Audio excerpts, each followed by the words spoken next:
ఓం సహనా భవతు సహనౌ భునక్తు సహ వీర్యం కరవావహై తేజస్వినావధీతమస్తు మా విద్విషావహై. ఓం శాంతి శాంతి శాంతి. హరి ఓం శ్రీ గురుభ్యో నమః. హరి ఓం. ఓం శృతిస్మృతిపురాణానాం ఆలయం కరుణాలయం నమామి భగవత్పాదం శంకరం లోకశంకరం శంకరం శంకరాచార్యం కేశవం బాదరాయణం సూత్రభాష్యకృతో వందే భగవంతో పునః. ఈశ్వరో గురురాత్మేతి మూర్తిభేద విభాగినే వ్యోమవద్వ్యాప్తదేహాయ దక్షిణామూర్తయే నమః. సర్వాత్మదర్శనం తద్వత్ ద్వైతబుద్ధినిరాసనం యస్య బోధే భవే సిద్ధిః తస్మై శ్రీ గురవే నమః. బ్రహ్మానందం పరమసుఖదం కేవలం జ్ఞానమూర్తిం ద్వంద్వాతీతం గగన సదృశం ఏకం నిత్యం విమలమచలం సర్వధీ సాక్షిభూతం భావాతీతం త్రిగుణరహితం సద్గురుం తన్నమామి. హరి ఓం శ్రీ గురుభ్యో నమః. హరి ఓం తత్సతు.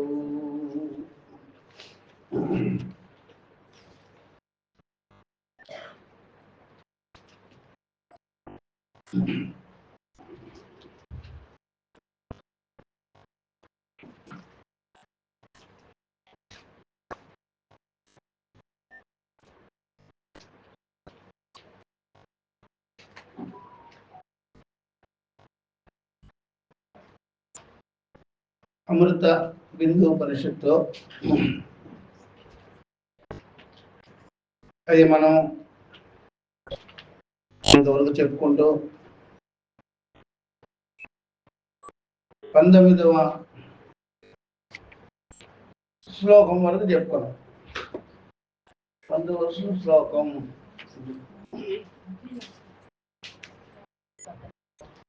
కనుక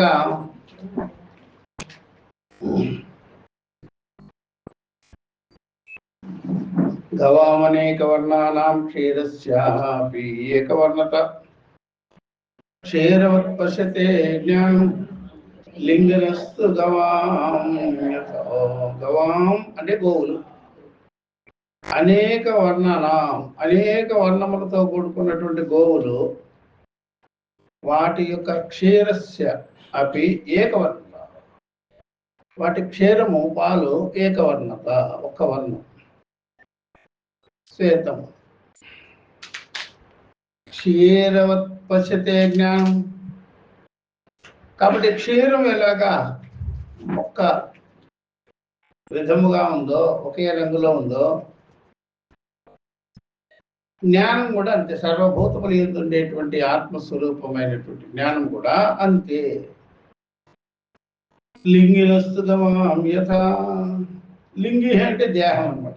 లింగ లింగి, లింగ లింగి, లింగి. ఈ ఉపాధులన్నీ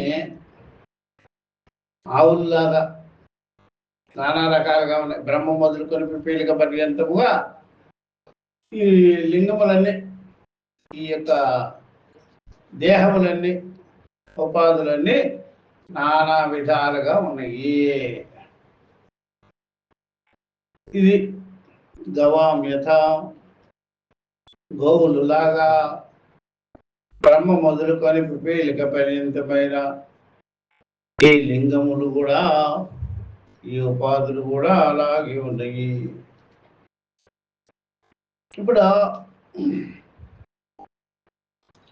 ఇప్పుడు లింగము అన్నాము కదా, లింగం లింగి అని. లింగమును ధరించిన వాడు లింగి. లింగాలు అనగానే దేహాలు, దేహాలు కలిగిన వాడే జీవుడు, మనస్సు, అంతఃకరణము. ఒకరి అంతఃకరణాలు ఎన్ని డిఫరెన్స్లుగా ఉంటాయి, రకరకాలుగా ఉంటాయి.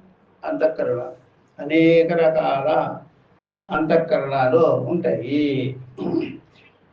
అనేక విధాలు ఉంటాయి. అంతఃకరణ ఒక రకంగా ఉండదు. ఈ విధంగా అనేక రకాలుగా ఉండే ఈ అంతఃకరణము దానిలో అంతఃకరణంలో ఉండేటువంటి చైతన్యం మాత్రం ఒకటే, ఆత్మ మాత్రం ఒకటే. కాబట్టి అందరూ సచ్చిదానంద స్వరూపులే, అందరూ సచ్చిదానంద స్వరూపులే. అంతఃకరణాలు మాత్రం అన్ని రకరకాలుగా అంతఃకరణాల్లో అంటే మనసుల్లో సత్వ రజస్ తమో గుణాలు ఉంటాయి. ఆ సత్వ రజస్ తమో గుణాలు వాటి యొక్క కర్మఫలాలు నానా విధాలుగా ఉంటాయి. ఒక్కో దేహంలో ఒక్కో రకంగా నానా విధాలుగా ఉంటాయి. దానికి చైతన్యము ఒక్కటే, చైతన్యాత్మ ఒక్కటే.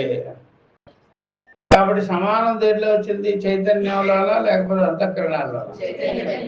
అలా పాలు ఇది ఆవులలో సమానం ఏమిటి? పాలు. ఆవుల రంగులు వేరే వేరేగా అనేక రకాలు ఉంటాయి. ఈ మనస్తత్వాలు ఇవన్నీ అనేక రకాలు ఉంటాయి. దాని యందు ఉండేటువంటి చైతన్యం మాత్రం ఒకే. దాన్ని బట్టే సర్వభూత సమదర్శన అని. అందరినీ సమదర్శనంగా చూడకూడదు, అందరిలో ఉండే చైతన్యాన్ని చూడాలి. అట్లా మనం రోజు ఇలాగా చెప్తూ ఉంటాం ఊరికే. సర్వభూత సమదర్శనం మనకి చిన్న చిన్న విషయాల్లో కూడా కనిపించుండాలి. మనం రంగులే చూస్తుంటే ఏం చూస్తుంటాం? రంగులు కావాలి మనకి. ఆ రంగులను బట్టి మీరు చూస్తున్నారు ఏ రంగు ఏమిటి అని. అర్థమైందా? రంగును బట్టి ఈయన సాధువా అసాధువా, రంగును బట్టి సాధువా అసాధువా. ఆ రంగు వేసుకుంటే ఏమవుద్ది? సాధువు. రంగు లేకపోతే అసాధువు. అదే కదా మనకి. ఎట్లా పచ్చకామర్లు వచ్చినాయి చూడు. అట్లా విద్యను బట్టి చెప్పాలి. ఆ విద్య ఏమో లోపలిది, రంగు ఏమో బయటది. ఏం మాట్లాడుతున్నాడు ఆయన? అట్లా అన్నమాట. దీన్ని బట్టి రంగును బట్టి అయితే రావణాసురుడు కూడా సన్యాసే కదా, సీతమ్మ వారిని ఎత్తుకుపోయేదానికి. ఏ వేషంలో వచ్చినాడు? ఎత్తుకుపోయాడు దెబ్బకి. అది కూడా భ్రమపడింది. మీరు ఎప్పుడు ఏమనాలి? సీతమ్మే భ్రమపడిందే, మా బొంత మాకేమిట్లే. అప్పుడు సీతమ్మను కూడా తిట్టాలి, దాని మొహం దాని కూడా బయట దృష్టే అని. అర్థమైంది. అంతే కదా మరి. ఆ రంగం చూసి భ్రమపడిపోయి మోసపడిపోయింది. వాళ్ళ ఆయన సంగతి తెలియలే. రాముడు ఇట్లా వాడు, రాముడు ఎంత గొప్పవాడో దానికి అర్థం కాల. వాళ్ళ నాన్న దగ్గర సరిగ్గా టీచింగ్ కాల. జనకుల వారి దగ్గర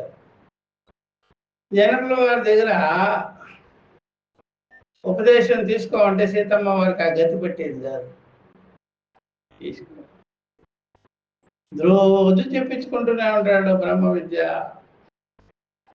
అయినా చూసేసి ఇంతమైందా? అట్లా బాగా తెలుసుకోవాలి. అదే చెప్పేది. అనేక రంగులతో ఉన్న గోవులు దాని పాలు ఒకటేనయ్యా. బ్రహ్మ మొదలుకొని పిపీలిక పర్యంతం ఉండేటువంటి సమస్త జీవరాశుల్లో ఉండే చైతన్యం ఒకటేనయ్యా అని మనము తెలుసుకోవాలి. అప్పుడు తెలుసుకున్నప్పుడు మీరు ఐడెంటిఫై చేయాలంటే చూసారా, శాస్త్రార్థమే. మనుషుల్ని ఐడెంటిఫై చేయాలంటే ఏం చేయాలి? శాస్త్రార్థమే. అది చేత కాదయ్యా, అడగాలి. ఎవరినైనా బంగారం ఎట్లా తెలుసుకోవాలంటే అది చూసారా, దాన్ని ఏం రాయి అంటారా? గీట్ రాయి మీద గీసే కదా దాన్ని తెలిసి బాగా.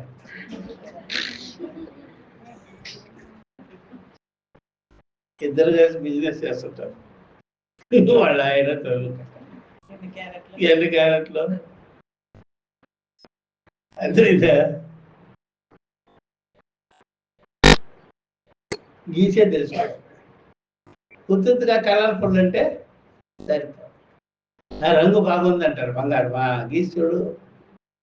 అప్పుడు కాదు, ఇప్పుడంతా మిషన్లో కూడా వచ్చేసి. అట్లాగే ఇక్కడ చెప్పే మాటను బట్టి పట్టుకోవాలి. అష్టావక్రుడు కూడా ఇదే దెబ్బ అయింది.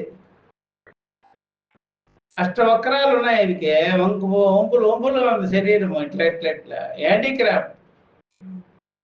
అందరూ నవ్వుకున్నారు. ఒరే జనక మహారాజా, నేనేదో అనుకున్నాను, మీ అంతా కలిపి ఇది శరీర సభే కానీ జ్ఞాన సభ కాదయ్యా, ఇది చర్మకారులు అందరూ ఉన్నారు ఇక్కడ. చర్మాలు చెప్పులు కుట్టేవాడు దొమ్మరోడు రా మీరు, ఎంత దొమ్మర సభ అని. దొమ్మరోడు సభ అంట. ఎవరు చెప్పింది? ఎందుకు చెప్పాడు? శరీరాన్ని బట్టి మీరు లెక్క పెడుతున్నారట. నాతో సవాల్ చేయండి, మాట్లాడండి చూద్దాం, చెప్తాం మీ సంగతి. నాతో అడగండి. అది బంగారం ఎలాగైతే గీసి తెలుసుకుంటామో, ఏదైనా దాని విలువ ఎలా తెలియాలంటే అలాగాని రంగులు బట్టి కాదు. అందుకనే నా దగ్గర నిలబడరా చూద్దాం, ఎవరు అడగండి చూద్దాం. అందువల్ల ఈ తత్వం ఉంది, ఆత్మ శాస్త్రార్థం వల్ల బయటపడుతుంది, పరస్పర సంభాషణ వల్ల బయటపడుతుంది. మీ దగ్గర ఏముందో అందుకనే మీ మాటల్లోనే పట్టేసుకుంటారు వీళ్ళు. ఏం చెప్తున్నారు ఏమిటి, వేషాలను బట్టి కాదు, ఆ చర్చ బట్టి అనమాట. చర్చ చేయాలంటే మీరు విద్వాంసులు అయి ఉండాలి. చర్చ చేయాలంటే మీ దగ్గర కూడా అంత ఇది ఉండాలి కదా, విద్వత్వం ఉండాలి కదా. విద్వత్వం లేకపోతే ఎట్లాగా? విద్వత్వం ఉంటే మీ సంగతి బయటపడుతుంది, ఎంత మీరు తెలుసుకున్నారు, ఎంత అవగాహనలో ఉన్నారని. దెర్ఫోర్ ఈ ఆకారానికి భ్రమపడకూడదు. పై ఇవన్నీ పనికిరావు. అందువల్ల ఎప్పుడైనా సరే లోకంలో అన్నీ డాక్టర్ ఎలా తెలుస్తాడు? అసలు వైద్యం బట్టే తెలుస్తుంది. అలాగే నీలో విద్వత్ ఏమిటి, నీలో గొప్పతనం ఏంటి అని ప్రతిదాన్ని బాగుంది అనడం కాదు, ఏం చెప్పినారో చెప్పరాదు అట్లా అనమాట. ఆ ప్రకారంగా ఈ చర్చ వల్ల, సంభాషణ వల్ల మీరు అడిగే దాన్ని బట్టి, ఆయన చెప్పే దాన్ని బట్టి ఏ నిష్ఠతో ఉన్నాడు అప్పుడు బయటపడుతుంది. దానికి మన దగ్గర కూడా ఉండాలిగా. మన దగ్గర ఏమి లేకపోతే ఇదే గతి, నామరూపాలే గతి. అట్లా అనమాట, నామరూపాలే గతి. ఇంకనే అది బాగా తెలుసుకోవాల్సి. అందుకనే అనేక రంగులున్నా సరే ఒకే రంగులో పాలుంటుంది. అనేక భూతములు ఉన్నా సరే ఒకే తత్వము, ఒకే చైతన్యము ఉంటుంది. యథార్థవాం గోవులువులి అని. ఇప్పుడు పరమార్థ తత్వాన్ని తెలుసుకోవాలంటే సర్వభూతములు ఎందు మనం బాగా గుర్తుపెట్టుకోవాలి. సర్వభూతముల్లోనూ చైతన్యమే ఉంది. సర్వభూతముల్లో చైతన్యమే ఉండినా సరే మీరు చూసారా, చైతన్యమే ఉండినా సరే మీరు వాళ్ళకి ప్రాధాన్యత ఇయ్యాలంటే చైతన్యాన్ని పట్టిస్తారా, చైతన్య జ్ఞానాన్ని పట్టిస్తారా? చైతన్యాన్ని బట్టి ఇస్తే ఎట్లా? మీరు కూడా అదే కదా స్వామి. అందరిలో చైతన్యమే ఉంది, నేను మొక్కుకుంటా అన్నారు అనుకోండి, నీలో కూడా చైతన్యమే ఉంది కదా, నిన్ను ఇంకోటి మొక్కరా, మళ్ళీ మొక్కేది లేదు. ఇక్కడ అర్థం చేసుకునేదే ఉంది. అందరిలో చైతన్యమే, నీలో కూడా అదే కదా ఉంది. కాబట్టి చైతన్యము చైతన్య జ్ఞానము రెండు అనమాట. చైతన్య జ్ఞానము కలిగిన వాళ్ళే విద్వాంసులు, గురువులు, పండితులు. పండానామ ఆత్మ విషయ బుద్ధి. ఓన్లీ చైతన్యం అంటే చీమలో కూడా చైతన్యమే కదా, దోమలో కూడా చైతన్యమే కదా, పురుగు పుట్టలో కూడా చైతన్యమే కదా, సర్వభూతములు యందు చైతన్యమే కదా, ఎవరు కాదు. కాబట్టి నేను అందరిలో చైతన్యం ఉన్నారని నమస్కారం చేసుకుంటున్నాను స్వామి అంటే, మరి నీలో ఉంది కదా, నువ్వెలా చేసుకుంటావు? అది వస్తుంది. అందుకనే ఏముండాలి? దాన్ని తెలిసి ఉండాలి. తెలిసి ఉంటే అప్పుడు మీకు తెలియదు. తెలిసి ఉండి తెలియజెప్పు వారికే ప్రాధాన్యత. అందరిలో ఉండే బట్టి కాదు, మీలో కూడా ఉంది కదా, మీలో కూడా ఉంది. కాబట్టి తెలిసి ఉండాలి, అది అప్పుడే ప్రాధాన్యత, లేకపోతే లేదు. ఇప్పుడు ఆచరణ అనే విషయం కూడా అదే. ఆచరణ ద్వారా మీరు కనుక్కుంటారా అందరిలో చైతన్యం ఉంది అని మీరు కనుక్కుంటారా, ఆ చైతన్య జ్ఞానం ఉంది అని కనుక్కుంటారా? కాబట్టి ఆ ఆచరణ ఇక్కడ ఎలా పనిచేస్తుంది? ఉపదేశం వల్ల పనిచేస్తుంది, జ్ఞానం వల్ల ఇది ఆచరణ. వీరికి ఆ జ్ఞానం ఉంది, ఆ జ్ఞానం ఉండి ఆయన ఇంత వివరంగా చెప్తున్నారు. ఆ జ్ఞానాన్ని కూడా మీరు కనుక్కోవాలంటే, ఆ విద్యను కూడా మీరు తెలుసుకోవాలంటే, వాళ్ళు చెప్పే ఉపదేశము అన్ఫోల్డ్మెంట్ అయి ఉండాలి. వాళ్ళ అన్వయం చేయాలి, సమన్వయం చేయాలి. అప్పుడు ఓహ్, ఈ అన్ఫోల్డరే మహనీయుడు, గురువు అంట. చైతన్యం ఉన్నా ఊరికే మీరు కూడా అదే అయ్యండి. మీరు కూడా అయ్యండి. ఆచరణ అంటే చెప్పేవాళ్ళుగా ఉండాలి, తెలుసుకున్న వారుగా ఉండాలి. ఆ తెలుసుకున్న విషయము, చెప్పే విషయము సమన్వయానికి రావాలి. వాళ్ళు మాటలు వాడేస్తే సరిపోదు. మాటలు వాడారు కానీ నేనే అయ్యున్నాను, నీవే అయ్యున్నావు, అట్లా మీరు సమన్వయం చేయలేదే. వస్తుంది వస్తుంది అన్నారు కానీ అయ్యే ఉన్నానని చెప్పలేదు కదా. కాబట్టి లాభం లేదు. అట్లా అది బాగా తెలుసుకోవాల్సింది. ఇద్దరు వంటవాళ్ళు ఉంటారు. ఒకడేమో అన్ని పదార్థాలు వేసి వండేస్తాడు, అసలు తినబుద్ధి కాదు, అసలు నోట్లో పెట్టుకునే బుద్ధి ఏదా. అన్ని హెచ్చు తక్కువలు చేసేసాడు. ఇంకోటి ఏం చేశాడు, అదే పదార్థాలు ఇస్తే రుచికరంగా చేసేసినాడు. ఎవరిది తింటారమ్మా? రుచికరంగా చేసిన వాడిది తింటారు. హెచ్చు తక్కువలుగా చేసేస్తే సమతూకం లేదు వాడి దగ్గర. ఉప్పు పడితే ఎట్లా పడితే ఎట్లేదు, కారం పడితే ఎలా పట్టలేదు, ఆయిల్ పడితే ఎలా, ఏ పడితే చేసేసి. వంట చేయటం కాదు గొప్ప, రుచిగా చెయ్యాలి. అది మనకి బాగా ఇదిగా ఉండాలి, సురుచిగా ఉండాలి. అందరూ చేసేస్తారు, ఏది పడితే అది చేసేస్తారు. పిల్లలు కూడా చేసేస్తారు, ఏది పడితే అది రుచిగా చెయ్యాలి. అదే సామాన్ వీడికి పట్టింది, వాడికి పట్టింది, చేసేది వాడు మాటలు వాడేస్తున్నాడు. చైతన్యం అంటాడు, జ్ఞానం అంటాడు, ఆత్మ అంటాడు, బ్రహ్మాత్మ అంటాడు, పరమాత్మ అంటాడు. ఓరినే నువ్వు పదాలన్నీ గుప్పించేసినావు ఏంట్రా అట్లా. కాబట్టి 80+ లో రామ్దేవ్ బాబా అని కూడా పిలిచారు. అప్పుడు అమిత్ షా వీళ్ళందరూ వచ్చారు. కోయంబత్తూరుకి స్వామీజీ 80+లో అందరూ చక్కగా చెప్తున్నారు. మన దయానంద శిష్యులు అయితే ఒక లైన్గా తీసుకొచ్చి అట్లా సమన్వయం చేసినారు. రామదేవ్ కూడా మైక్ ఇచ్చేసేటప్పటికి చూసారా, సర్వం కల్వేదం బ్రహ్మ అహం బ్రహ్మాస్మి అయమాత్మ బ్రహ్మ ప్రజ్ఞానం మరి మొత్తం సూత్రాలు ఏమయ్యో నోట్ నిండా మంత్రాలే పదాలే ఉన్నాయి, సమన్వయం లే. ఏం లేదా పదాలన్నీ వాడు. మీరేమనుకుంటారు, చూడండి వేదాంతమే చెప్పేసినట్టు వేదాంతం చెప్పినాడా? ఆ పదాలన్నీ పుక్కటి పట్టుకొని ఉన్నాడు, ఊసేసినాడు. దాన్ని సమన్వయం లేదు, పోవడలేదు.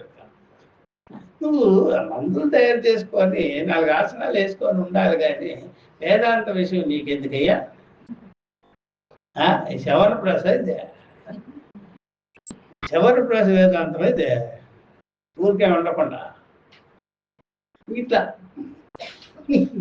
అందుకని ఎవరు పడితే పదాలు వాడితే లాభంలా. బ్రహ్మ అంటాడు, ఆ బ్రహ్మాసం అంటాడు, అది ఏమేమో చెప్పేసి. వేదాంతం అంటే అది కాదు, సమన్వయం చెయ్యాలి, అన్ఫోల్డ్మెంట్ చెయ్యాలి. నువ్వు అయ్యున్నావు ఇప్పుడే ఇక్కడే మన స్వరూపాన్ని ఆ విధంగా నిర్ధారణ చేయాలి, నిశ్చయం చేయాలి. అట్లాగనమాట. అందుకనే అందరిలో ఆత్మ ఉంది, అందరిలో చైతన్యమే ఉంది. అంత మాత్రం చేత మహనీయులు కాదు. దానిని ఎట్లాగా రావాలో,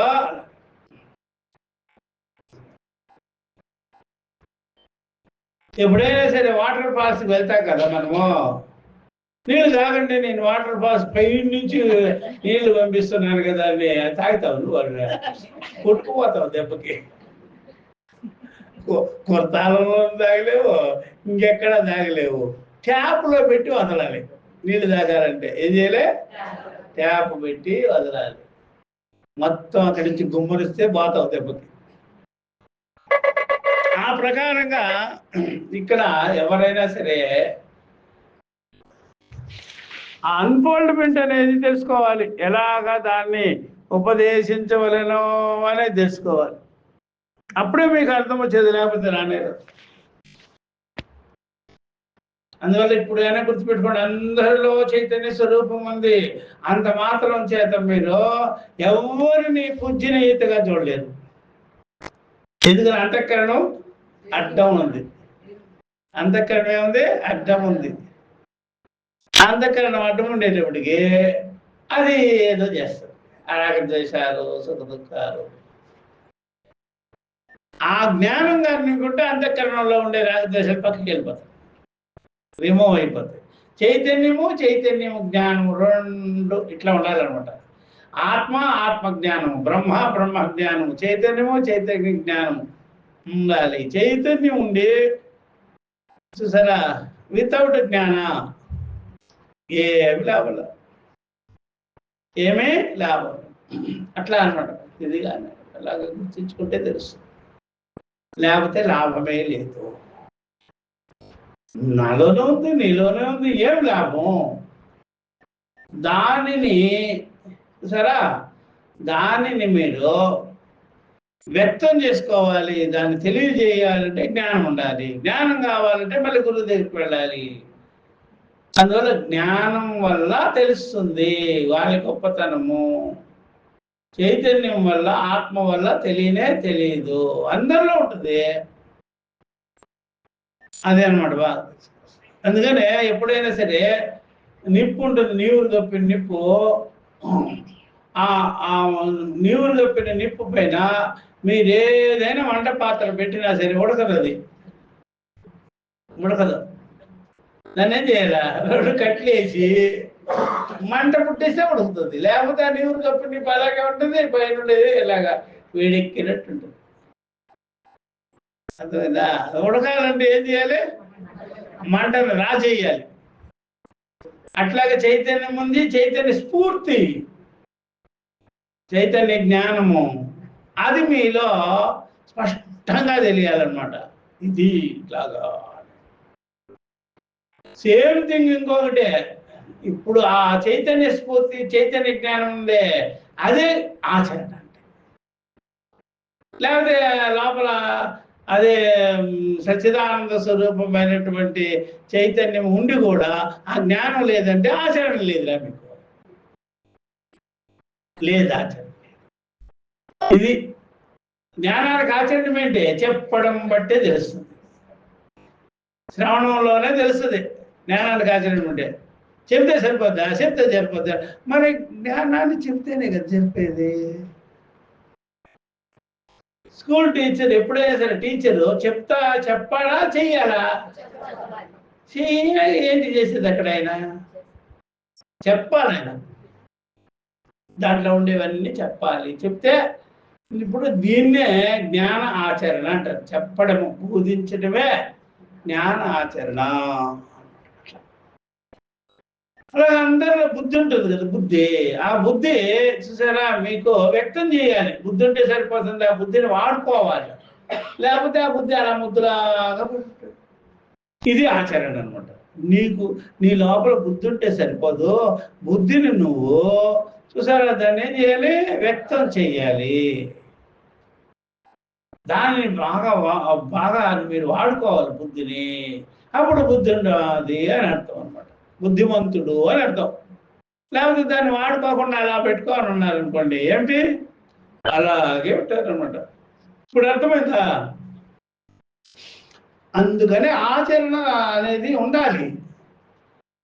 విద్వాంసులకి ఆచరణ ఇది ఏమిటి? చెప్పాలి. వాదోపవాదాలు, శాస్త్రము, సత్తు అసత్తు, ఆత్మ అనాత్మ, వివేకించేది, ఇదంతా వీళ్ళ ఆచరణ. దాన్ని బాగా ఎక్స్ప్లెయిన్ చేయాలి, వీళ్ళ ఆచరణ. వేరే వాళ్ళ ఆచరణ ఏంటి? జపము, అవన్నీ పూజలు, అవన్నీ కర్మ కదా, కర్మాచరణ. జ్ఞానాచరణ అంటే ఏంటి? టీచింగ్. జ్ఞానాచరణ అంటే టీచింగ్. కర్మాచరణ అంటే అర్థమైంటే క్రియలు. అది ఇప్పుడు అర్థమైందా? ఇప్పుడు చాలా మంది ఏమంటారు? ఆచరణ చేయాలి అంటే నా దగ్గర జ్ఞానం ఉందే లేదని ఒక శీర్షాసనం వేసి చూపించారా? శీర్షాసనం ఆసనం ఆచరణ. జ్ఞానం ఉందంటే బోధించాలండి. ఆసనాలు ఉంది కాబట్టి శీర్షాసన, జ్ఞానం ఉంది కాబట్టి చెప్పుకోలేము. బాగా చెప్పాలి, అట్లా పదాలు వాడకూడదు, దాని అర్థం సహితంగా చెప్పాలి, అన్ఫోల్డ్ చేయాలి. ఇది ఇప్పుడైనా అర్థమైందా లేదా? అది ఆచరణ చేస్తున్నారా? మేము ఎందుకు ఆచరణ చేస్తాం? చెప్పడమే ఆచరణము. శ్రవణం, మననం, నిధిధ్యాసనం, ఇదేమంటారా? ఆచరణ. మన ఆచరణ వేరు, వస్తుతంత్ర ఆచరణం. వాళ్ళ ఆచరణం వేరు. అర్థమైందా? వాళ్ళ ఆచరణం చెయ్యాలి, చెయ్యాలి. మన ఆచరణం ఏంటి? చెప్పాలి, బోధించాలి, బాగా అనుభవపర్యంతం బోధించాలి. చూసారా? ఇద్దరికి ఆచరణ ఉందా లేదా? ఆవిడ కూలి వాడికి ఆచరణ ఉంది, పని చేసుకోవాలి. విద్వాంసుడికి ఆచరణ ఉండి బోధించాలి. ఇట్లా కదా, ఇట్లా కదా. ఎవరు పట్టే అదే అనమాట. అది బాగా తెలుసుకోవాలి. దీనిలో మళ్ళీ ఇంకా తెలుసుకోవాలి మీకు థియరీ, ప్రాక్టికల్. మనకి థియరీ లేదు, ప్రాక్టికల్ లేదు.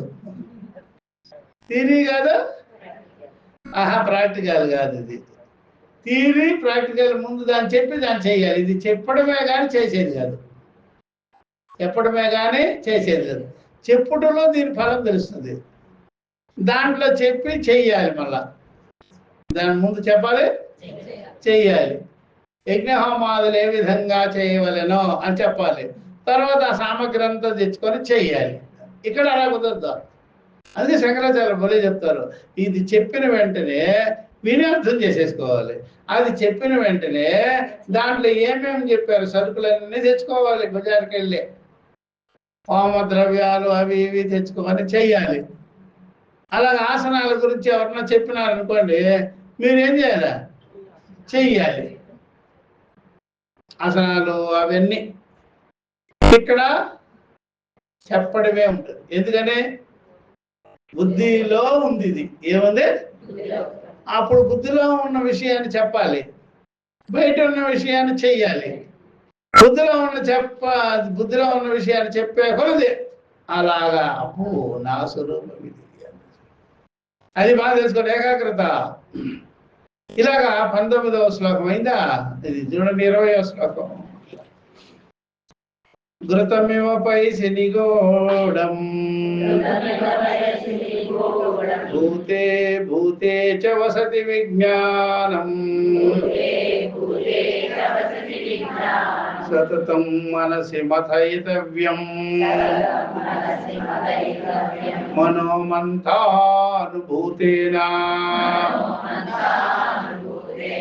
ఘృతమివ పయసి నిగూఢం భూతే భూతే చ వసతి విజ్ఞానం సతతం మనసి మథయితవ్యం మనోమంథానుభూతేన. ఘృతం అంటే నెయ్యి. ఘృతమివ నెయ్యి ఇవ్వలే. పయసి నిగూఢం. పయసి అంటే పాలు. పయసి మీన్స్ పాలు. చూసారా? పయసి మీన్స్ పాలు. పయసి నిగూఢం పాలలో బాగా నిగూఢంగా ఉంది, లోపల నెయ్యి, పాలలో నెయ్యి దాగినట్టు. చూసారా? పయసి నిగూఢం ఘృతమివ. ఇది అన్నమాట. పయసి నిగూఢం ఘృతమివ. పాలలో ఏ రకంగా ఘృతము దాగి ఉన్నదో. భూతే భూతే భూతే చ వసతి విజ్ఞానం నిగూఢం. భూతే భూతే రెండు భూతాలు. భూతే భూతే అంటే చరాచరాలు, అదే పదార్థులు. భూతే భూతే అంటే అర్థమంటే చరాచరాలు. బ్రహ్మ మొదలుగా పిప్పలిక పర్యంతము చరాచరములో, స్థూల సూక్ష్మాదులు ఎందు అంట. ఈ విధంగా భూతే భూతే చ వసతి విజ్ఞానం. విజ్ఞానం వసతి సర్వభూతములు ఎందు, చరాచర భూతములు ఎందు విజ్ఞానము ప్రకాశిస్తున్నది. విజ్ఞానం అంటే అనుభవాత్మకమైన సాక్షి జ్ఞానము ప్రకాశిస్తున్నది. ఇప్పుడు ఘృతానికి క్రియ ఉంది. ఈ భూతములు ఎందుండేటువంటి చరాచర భూతములు ఎందుండేటువంటి విజ్ఞానాన్ని మనము శ్రవణ మనన నిధిధ్యాసన ద్వారా తెలుసు. దీనికేమో శ్రవణ మనన నిధిధ్యాసనలో, దీనికేమిటి కవ్వం తీసుకొని బాగా చిలక, కవ్వం తీసుకొని బాగా మంథనం అంటారు కదా, మంథనం. ఆ మంథనం తీసుకొని బాగా చిలికితే దీనిలో నుంచి బయటకు వస్తుంది వెన్న, అలాగే నెయ్యి అయిపోతుంది. ఇక్కడ చిలికేది ఏమిలే. సరే, ఇక్కడ గిలికేది ఏమిలే. అట్లా చాలా మంది ఏమనుకుంటారంటే, చూసారా, ఈ ప్రకారంగా కొంతమంది ఏమనుకుంటారంటే ఇట్లాగా ఎప్పుడు వింటుంటాం అన్నమాట. యథాదిక్షు దండానాం యద్వత్ రసః ప్రజాయతే తద్వత్ జీవశ్చరీరేణ దండే శరీర దండేన మహోధర్మ ప్రజాయతే. బలి ఉందా మా శ్లోకం చూస్తుంటే. ఈ శ్లోకం పెద్దల దగ్గర వినకుండా చేసిన ఉంటే లేనిపోని అవసరం. యదా దిక్షు దండానాం. దిక్షు మీన్స్ ఇక్షు, చెరకు. చెరకుని ఏ విధంగా మిషన్లో పెట్టి గట్టిగా తిప్పినట్లయితే చెరకనే మిషన్లో పెట్టి, చూసారా, మాన్యువల్ కానీ మిషన్ మోటార్ కానీ ఏసి తిప్పినట్లయితే ఏమొస్తుంది అట్లా. యథాదిక్షుదండానాం యద్వద్రసః ప్రజాయతే. ఆ రసం దాంట్లో నుంచి వస్తుంది కదా. అలాగే తథా శరీర దండేన మహాధర్మ ప్రజాయతే. అప్పుడు గొంతకి కట్టేసి అందరినీ శిష్యుల్ని ఈగినామనుకోండి, దాంట్లో నుంచి మహాధర్మం. మరి ఎవరి దగ్గర విన్నావు నువ్వు? లేకపోయి ఉండే కుర్చీలు బస్తీలు లేకపోతే వాడిని నాలుగు తన్ని లేకపోతే అన్న ఆహారాలు లేకుండా చేసి ఏమొస్తుంది లాభం? మా ధర్మమా? నిన్ను చెప్పేస్తున్నావు కదా.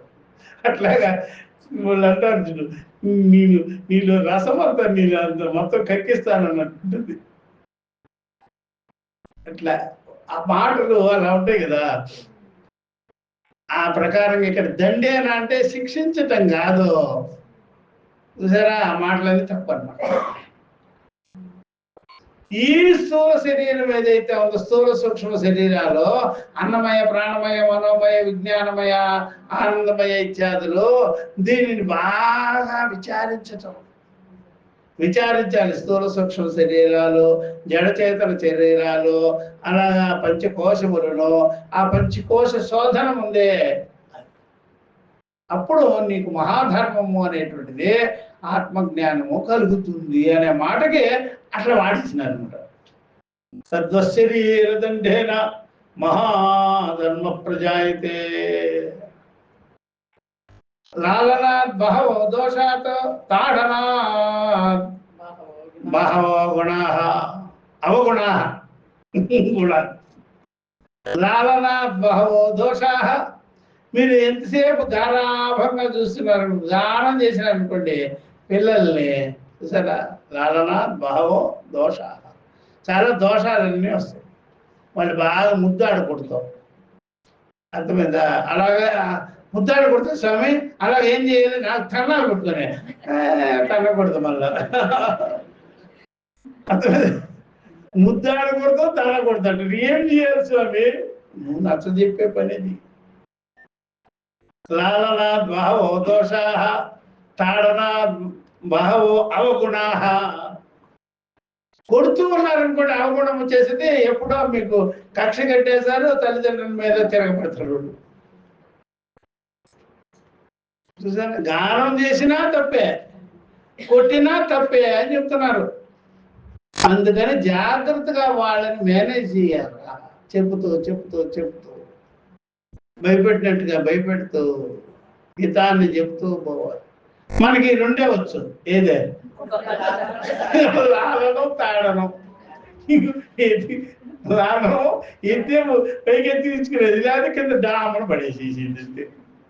ముద్దో గుద్దో రెండు, అదే ముద్దో గుద్దో.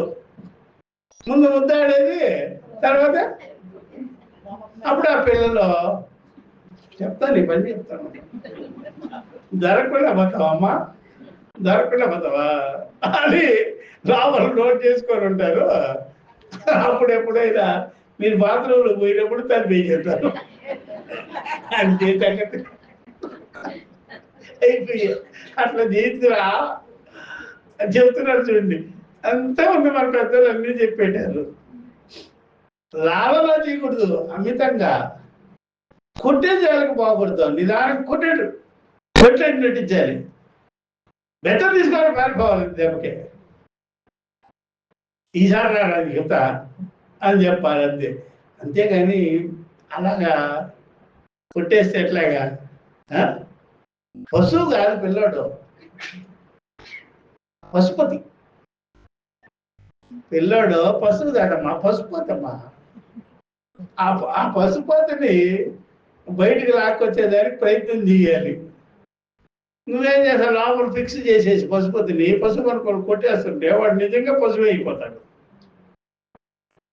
కొట్టకూడదు, లాలన చేయకూడదు, బ్యాలెన్స్ పాటించి. అదే రాదు మాకు, ఏం చేయాలంటే శమధమాదం లేదు మీకు, మీ జీవితంలో శమం లేదు, దమం లేదు.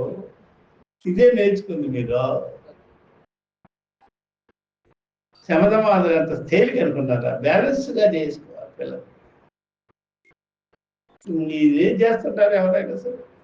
అందుకనే ఆ పిల్లలకి చిన్నప్పుడే మీ మీద వ్యతిరేకత కానీ ఉన్నదనుకో, అంతే, తర్వాత చూపిస్తారు సంగతి. అలాగా ఈ శరీరంలో ఉండే చైతన్య స్వరూపాన్ని శ్రవణ మనన నిధిధ్యాసన ద్వారా తద్విజ్ఞానాన్ని వాళ్ళకి చూసారా ప్రకాశింపజేయాలి. నీ నవద్వారపురంలో నీ ఎందు ఇంత పరమాత్మతత్వం ఉందయ్యా, సర్వభూతములు ఎందు కూడా ఇలాగే ఉంది అందుకనే చెప్తున్నాడు సతతం మనసి మథయితవ్యం. ఎల్లప్పుడూ ఈ మనసులో మథనము చేయవల శ్రవణ మనన నిధిధ్యాసన పూర్వకేణ. ఎల్లప్పుడూ నువ్వు ఈ శ్రవణ మనన నిధిధ్యాసనలో గురువు దగ్గర కలిగించుకోవాలంటే ఎల్లప్పుడూ నీకు ఏం జరుగుతుంది? శ్రవణము, మననము, నిధిధ్యాసన జరుగుతుంది. 3 సైమల్టేనియస్‌గా. అందువల్ల గురుముఖంగా వినుంటేనే నీ మనసు యాక్టివ్ అయిపోతుంది. గురుముఖంగా వినకుండా మాత్రం నీకే మాత్రము ఎల్లప్పుడూ నీ మనసుకి రానే రాదు. మనసుకి ఎప్పుడైనా స్ఫురించాలి అంటే ఏం చేయాలి? శ్రవణాదులు చేసి ఉండవలే, గురువు దగ్గర ఉపదేశాలు గ్రహించుకొని ఉండాలి. అదే ఎట్లా చెప్తారు మీరు అన్నాడు. ఎవరో ఒకరు మిమ్మల్ని ముఖంలో చూసారా, ముఖాముఖి మిమ్మల్ని దూషించినట్లయితే, తిట్టినట్లయితే పదే పదే గుర్తుకొస్తుందా లేదా? మరి డైరెక్ట్గా ఆ తిట్టాడు కదా, ఆ తిట్టు మళ్ళీ మాటి మాటికి మనసులో గుర్తొస్తుంది కదా, ఆ బోధ కూడా మాటి మాటికి గుర్తొస్తుంది, చెప్పే ఉపదేశం కూడా. ఇప్పుడు మీరందరూ అంతఃకరణలో అలాగ స్ఫురితం అవుతుందంటే నా దగ్గర వినబట్టేగా. ఎప్పటి నుంచో వింటున్నారో వెంటనే వచ్చేస్తుంది. వెంటనే ఆ రకమైనటువంటి ప్రతిబోధ వచ్చేస్తుంది. దాన్ని బాగా మీరు వివేకం చేసుకుంటుంటారు. సత్తు అసత్తు ఇదే అనమాట. ఇలాగ ఎప్పుడు మనసులో ఎప్పుడు శ్రవణాదులు ఎప్పుడు ఉండాలి, ఇలాగే వివేకము ఉండాలి. మనోమంతానుభూతేన ఈ రకంగా మనసులో ఈ మంతనము వివేకము చేయడం బట్టి మీలో ఆత్మజ్ఞానము ప్రకాశితమవుతుంది, అపరోక్ష జ్ఞానము అవగతమవుతుంది. కాబట్టి శ్రవణ మనన నిధిధ్యాసనలతో ఉండాలి మన మనస్సు. ముందు శ్రవణ మనన నిధిధ్యాసనలు అంటే గురువు ఉన్నట్టేగా. మీకు గురువు ఎల్లప్పుడూ మీ దగ్గరే ఉన్నాడు. శ్రవణ మనన నిధిధ్యాసనలు అంటే గురువు ఉన్నాడు. కాబట్టి ఆ గురువు యొక్క ఉపదేశమే నాలో పనిచేస్తుంది, ఎప్పుడు పనిచేస్తుంది. కాబట్టి గురువు లేకుండా మీ మనసు శ్రవణ మన్నాదుల్లోకి రాదు. గురువు ఉండాలంట. గురువు దగ్గర విన్న విషయమే మీకు నిరంతరము మంథనము జరుగుతుంటుంది, వివేకము జరుగుతుంటుంది. విన్నారు కాబట్టి. అసలు విన్న వాళ్ళు ఏం చేయాలి? వినాలి, పోయి వేరే విధంగానే రాదు, వినాలి.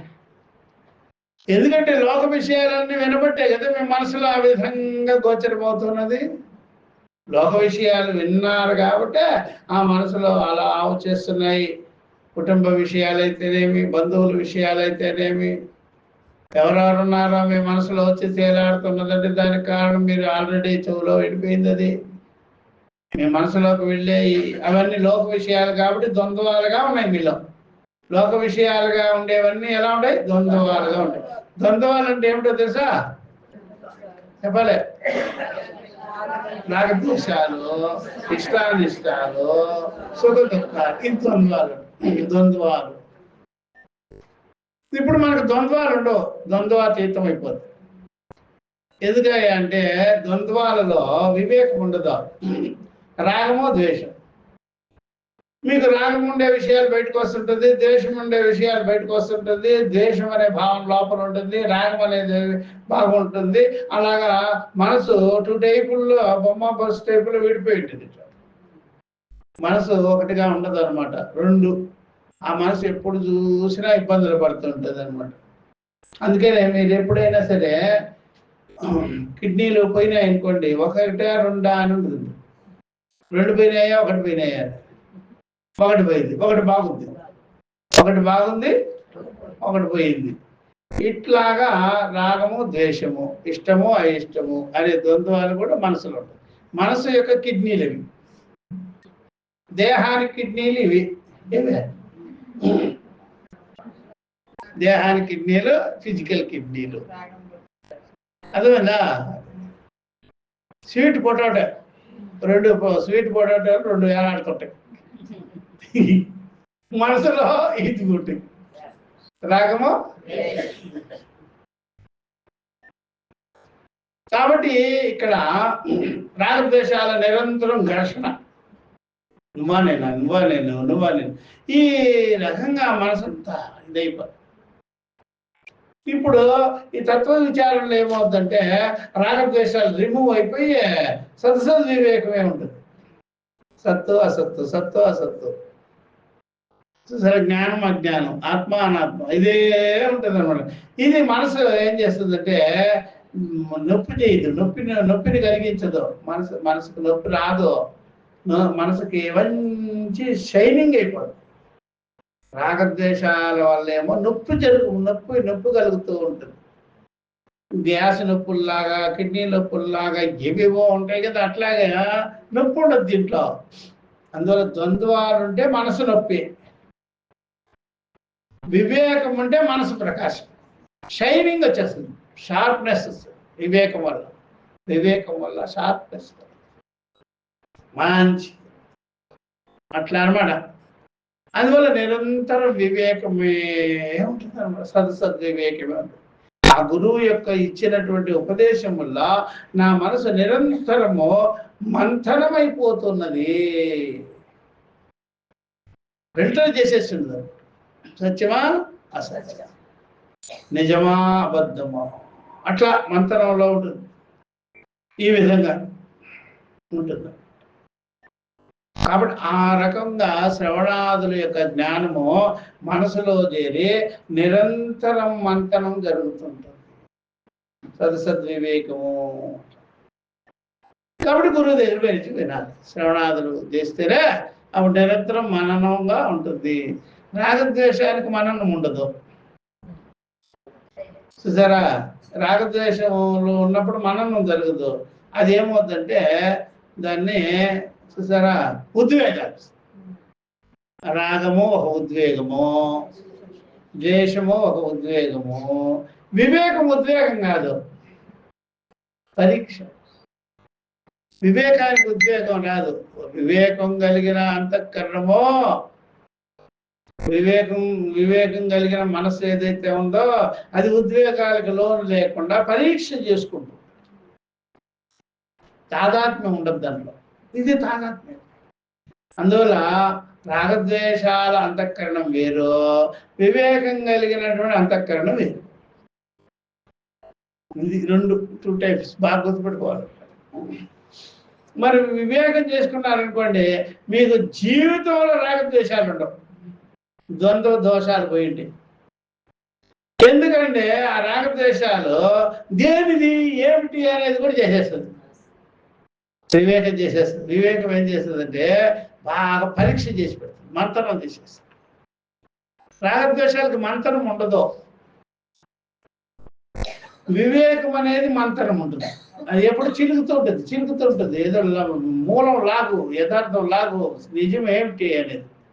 రాగద్వేషాలకు నిజం ఉండదు. ఎప్పుడు ఆ క్షణంలో మైక్యం వస్తుంది, తాదాత్మ్యం వచ్చేసింది, అయిపోయింది.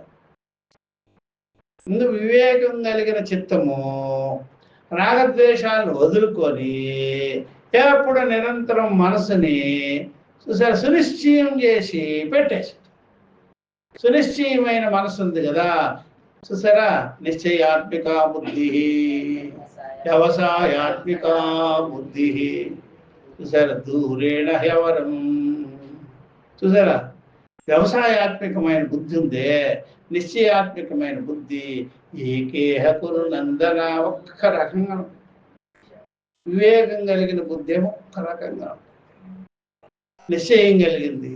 నిశ్చయం లేనిదేమో అనేక రకాలుగా గొడవగా ఉండదు, తెలుసుకోవాలి.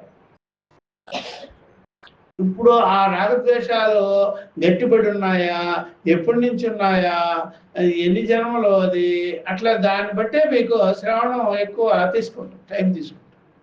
ఎంత వినాల్సి వస్తుందో అంటే మీకు అంత బలీయంగా ఉన్నది రాగద్వేషాలు. రాగద్వేషాలు బలీయంగా ఉంటే శ్రవణం కూడా అంతే చేయాలి, బాగా చేయాలి. అంతే, బాగా వింటూనే ఉండాలి. ఇంకా చేసేదేలే, శ్రవణమే చేస్తున్నారు. శ్రవణ ఎప్పుడు సతతం మంతవ్య, ఎప్పుడు మనసులో మంథన జరగాలి. అప్పుడు మీకు అర్థమవుతుందా? ఎప్పుడు మననం జరగాలి మనలో, మంథనం జరగాలి మనలో, వివేకం జరగాలి మనలో. అంటే శ్రవణ బలం బాగా ఉంటుంది. బాగా శ్రవణము చాలా చేసి ఉండాలి. అందుకని మనము ఈ ప్రస్థానత్రయం అంతా కూడా ఈ చెప్పించుకోవడం అనేది కదా అప్పుడు మనలోకి బాగా అదే అనమాట. బాగా తెలుసుకోవాలి. వినేవాళ్ళలో తేడాలు కూడా ఉంటాయి కదా. వినేవాళ్ళు ఒక్కొక్క రకంగా వింటారు కదా. అట్లా మేము విన్నదానికి మీరు విన్నదానికి ఎంత వ్యత్యాసం ఉంటుందో చూడు. మేము విన్నదానికి మీరు విన్నదానికి చాలా వ్యత్యాసం, చాలా. మేము విన్నామంటే 4 క్లాసులు 5 క్లాసులు విన్నామంటే గురువుని వదిలిపెట్టేవాళ్ళం కాదు, ఈ క్షేత్రాన్ని వదిలిపెట్టేవాళ్ళం కాదు. అంత బాగా ఎక్కడికి కదిలేవాళ్ళం కాదు. మీరా 7 రోజుల్లో చూడు ఎంత చేస్తున్నారు మీరు. అర్థమైందా? ఫుల్ క్యాంప్ ఎక్కడ ఉంది? చూడు అట్లా అదెట్లా ఇదెట్లా అన్నారనుకోండి, నా దగ్గర బాగా ఉంటాయి ఉదాహరణలన్నీ. హాస్పిటల్లో 10 రోజులు ఉన్నారనుకో, 10 రోజులు ఈ మధ్యలో మాల్స్ కూడా వెళ్ళిపోతుంటారా? చచ్చిపోతాం స్వామి వెళ్తే. 10 రోజులు మిమ్మల్ని బెంగళూరు హాస్పిటల్లో వేసినారనుకో, ఐమాక్స్ పోతారా? చిక్కిపేటకు పోతారా? మల్లేశ్వరం పోతారా? ఇంకేమైనా పోతే ఉన్నాము స్వామి, అక్కడే తెచ్చుకోం. అందుకని అది 10 రోజులు హాస్పిటల్లోనే మగ్గుతూ ఉంటారు పాపం. మిమ్మల్ని చూసేదానికి ఎవరన్నా వచ్చారనుకోండి, ఒక లుక్ వేసేది మిమ్మల్ని, వాళ్ళు వెళ్ళిపోయేది. వాళ్ళు వెళ్ళొచ్చు, మీరు వెళ్ళకూడదు. మీకు మొత్తం ట్రీట్మెంట్ కావాలి. ఈ మధ్యలో కానీ వెళ్ళారనుకో అయిపోయేది. అంతే, అర్థమైందా? ఇన్క్లాబ్ జిందాబాద్ అయిపోద్ది దెబ్బకి. అర్థమైందా? అర్థమైంది. 7 రోజులు 10 రోజులు ఎన్ని రోజులు అలాగా హాస్పిటల్లో గాలే పీల్చుకుంటుండాలి, అక్కడ మొగాలే చూసుకుంటుండాలి, వాడు ఏం పెడితే అదే తింటుండాలి, అలా పడి ఉండాలి అంతే. మరి దానికి అట్లా చేసినారు, దీనికి ఇట్లా చేస్తున్నారు. ఏమంటే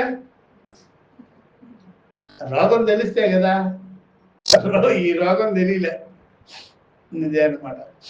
అందుకనే ఆ ప్రకారం సరే. మేము మా స్వామి మా ఇంటి దగ్గర కొంచెం చెప్తూనే ఉంటారు కదా మీరు. అబ్బా ఎంత బాగా క్లాసులు విన్నారు అక్కడ. వచ్చేది మళ్ళీ పరిగెత్తేసేది ఇంటికి. అక్కడేమన్నాయి అన్నది సరిగ్గా ఉంటాయి కదా, అక్కడ వెళ్ళలేదు సరిగ్గా. అది బాగా తెలుసుకోవాలి. అక్కడ ఏదో ఒకటి బుర్రలో పెట్టుకునేది, పరిగెత్తేసింది. ఆ వేళకి ఆ టైం ప్రకారం వచ్చేది. ఊరికే ఎలా వింటున్నారో తెలిసేది కాదు. మరి ఎలా విన్నారు? అట్లా వెళ్ళలేదు. మేము వచ్చి కూర్చున్నాము సీరియస్గా, ఈ సబ్జెక్ట్ అయిపోవాలయ్యా, అయ్యేంత వరకు ఉండాలి. అట్లా ఆ ప్రకారం అంత బాగా శ్రవణం చేయాలన్నమాట. చేయకుండా పైన చేస్తే కుదరదు. సీరియస్గా చెయ్యాలి, అప్పుడే అర్థమయ్యేది. పైకే కుదరదు. కాబట్టి ఇన్ని రకాలు ఎందుకు జరుగుతున్నాయి అంటే, మరి ఏమో మీ అంతఃకరణంలో ఎన్నో ఉంటాయి అట్లా, దాన్ని బట్టి. అయినా సరే శ్రవణాన్ని వదిలిపెట్టే పని చెప్తూనే ఉండాలి. అట్లా అర్థమవుతుంది అనమాట. అట్లా మననము ఎప్పుడు జరగాలి, శ్రవణాదులు ఎప్పుడు మీలోనే ఉండాలి. అప్పుడు మీకు హాయిగా వివేకం కలుగుతుంది. ఇప్పుడు చెప్తున్నారు చూడండి 21వ శ్లోకంలో, జ్ఞాన నేత్రం సమాధాయ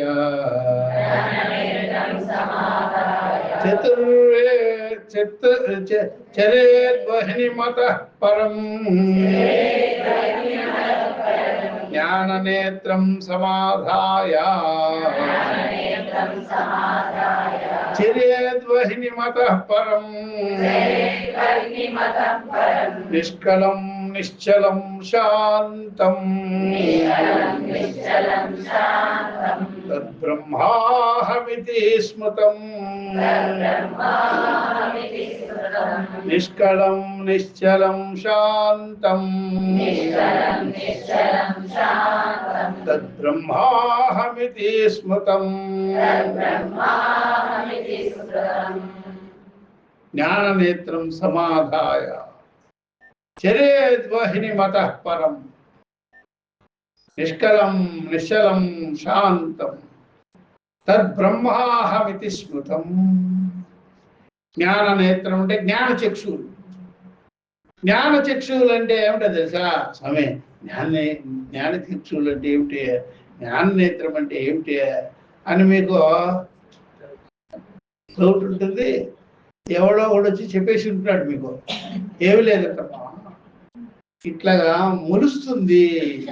ఏంటో అర్జునుడు కూడా నీకు జ్ఞాన నేత్రాలు ఇస్తాను అర్జున.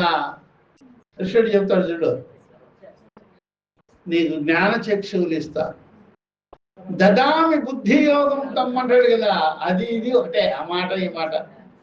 వివేక చక్షువులు అంటాం కదా, అది ఈ శ్రవణ. ఇది కూడా చాలా మందికి తెలియదండి. జ్ఞాన చక్షువులు అంటే ఏదో మొలుస్తుంది అని. ఏది పెసల మొలకలో,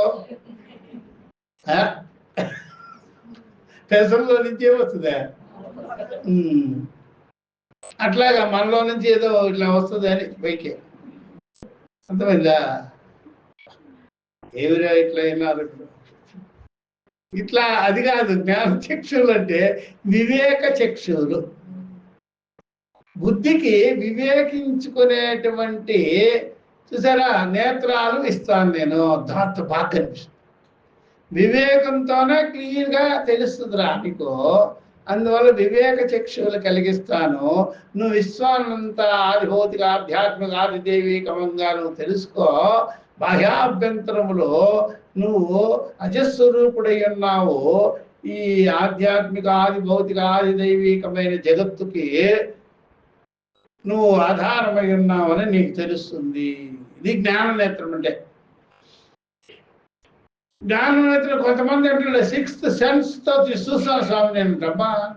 అట్లాగా నేను 6వ నేత్రంతో చూస్తున్నాను స్వామి అంటాడు వాడు. అది ఎక్కడ చూపించరా చూద్దాం. అందుమీద ఇంకోటి అనుకుంటాడు ఇక్కడ ఓపెన్ అవ్వాలి స్వామి అని. ఏదో కత్తి పట్టాడు గోశాఖ పడేస్తాడు. ఇంకోటి అనుకుంటే ఇక్కడ పుడతాది అంటాడు బ్రహ్మరంధ్రం అని. ఏమిరా అట్లాంటి మాటలని విని పెట్టుంటారు లేనిపోయిన తంటాలు పెట్టి.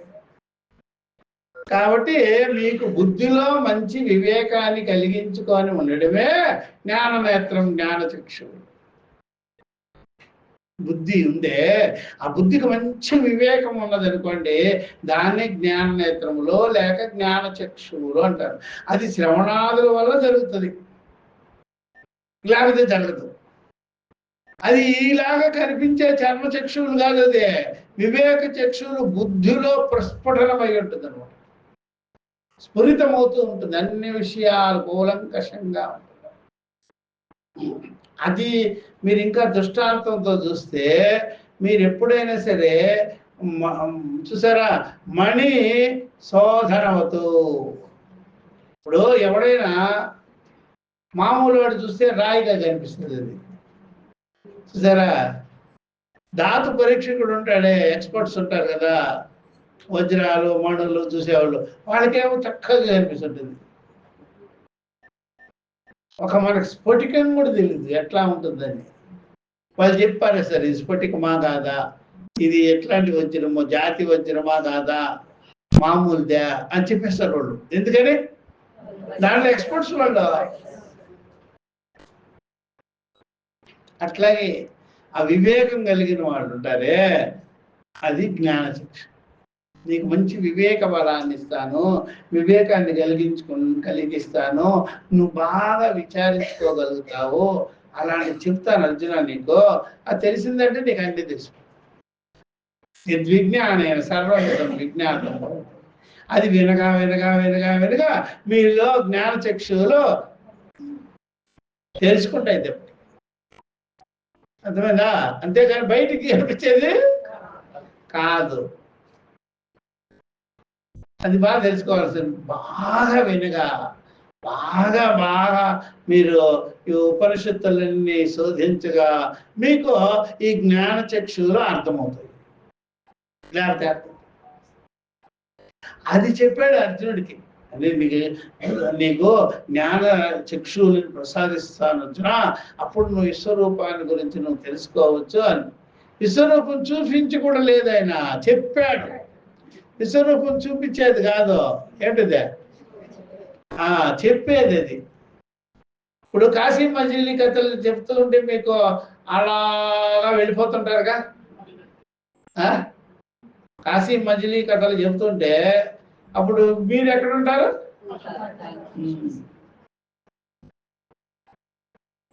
ఇంకో దృష్టాంతం, మీరు పక్కన పిల్లాడిని కూర్చొని పెట్టి భూతాలు దెయ్యాల కథలు చెప్తుంటే మిమ్మల్ని గట్టిగా పట్టుకుంటుంటాడు కాసేపు అయ్యేది. వీడికి జ్ఞాన చక్షులు వచ్చేస్తాయి. చెప్తూ మొదలు పెట్టండి, ఇలా పట్టుకుంటాడు గట్టిగా. భూతం రా, నల్లగా కనిపిస్తుంది, అలా రా ఇలా రా అని చెప్తుండండి. వాడు ఏం చేస్తాడు? గట్టిగా పట్టు. మాస్టర్ నువ్వు పోరాంటే పాడోడు రావే నువ్వు కూడా రా అంటాడు. ఎందుకని? నువ్వు చెప్పి పెట్టావుగా కథ, అది పని చేస్తుంది వాడికి. మరి అది పనిచేస్తుంది మననం కదా, అది ఇది కూడా మననం. అది పనిచేసేస్తుంది వాడు. వాడు పిలుస్తాడు మిమ్మల్ని ఏమని, మీరు కథ చెప్పి చూడండి, వాడు బాత్రూమ్ మమ్మల్ని చూద్దాం పోటోడు. ఇక అర్థమైందా? జ్ఞానచక్షులు వచ్చేసినాడు అప్పుడే. అర్థమవుతుందా? అలాగనమాట.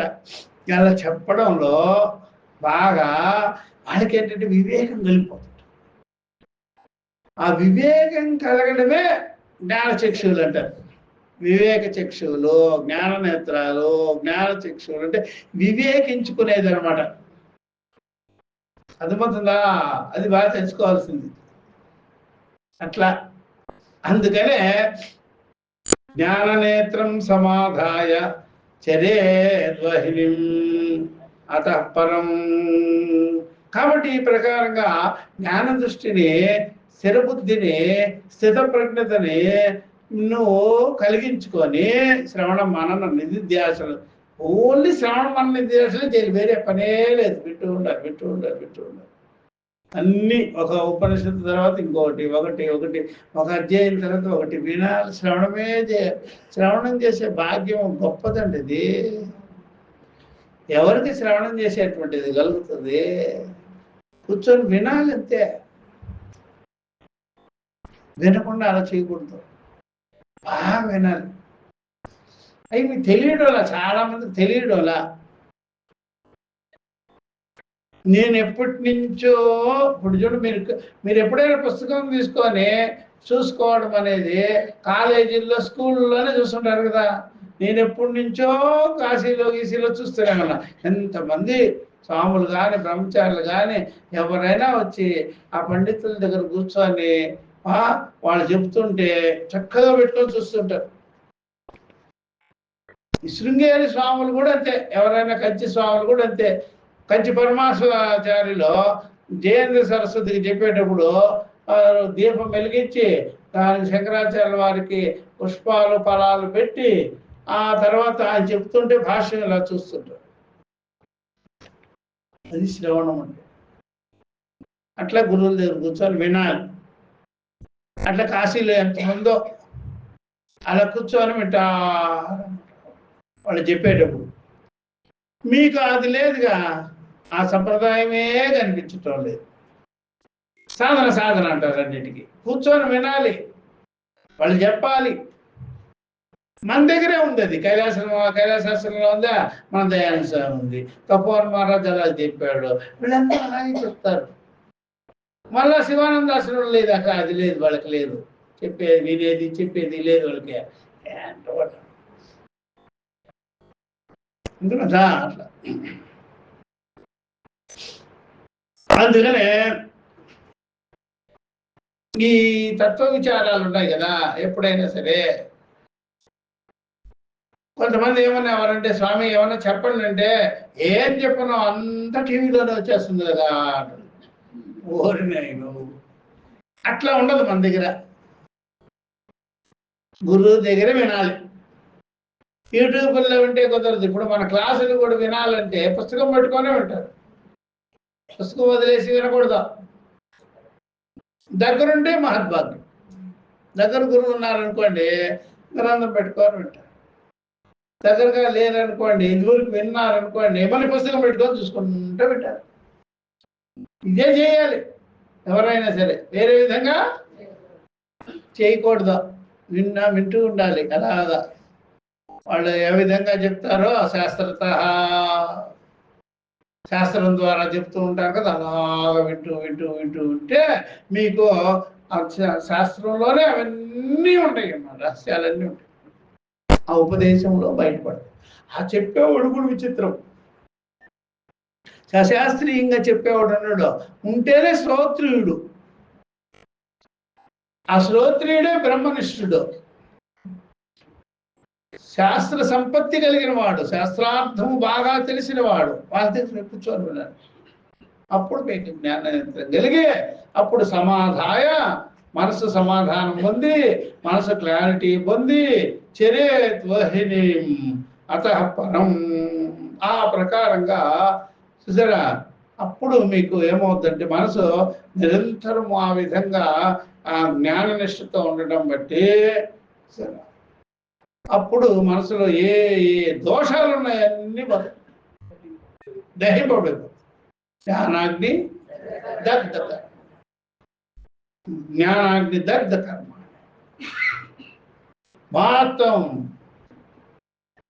వేరే అంశాలు ఏవేవో ఉన్నాయి అన్నీ కాలిపోతాయి, దగ్ధమైపోతాయి. అట్లా అన్నమాట. అప్పుడు జరిగితే నిష్కలం నిశ్చలం శాంతం, నిష్కలమైపోతుంది, కలంకరహితమైపోతుంది. ఇంద్రియాదులు లేకుండా పోతుంది. పంచ జ్ఞానేంద్రియాలు, పంచ కర్మేంద్రియాలు, పంచవాయువులు, మనోబుద్ధి అహంకారములన్నీ కూడా తొలగిపోతాయి. నిశ్చలమైపోతుంది మనసు, ప్రజ్ఞానేత్రం కలిగిపోతుంది, శాంతం మోక్షానికి. అదేమిటి అనుకున్నారు? అహం బ్రహ్మాస్మీతి స్మృతం, నేను బ్రహ్మమే ఉన్నానని శాస్త్ర ఆచార్యుల యొక్క ఉపదేశముల ద్వారా తెలుస్తుంది. అలా తెలుస్తుంది. ఇదే పద్ధతి, ఇలాగే తెలుసుకోవాలి.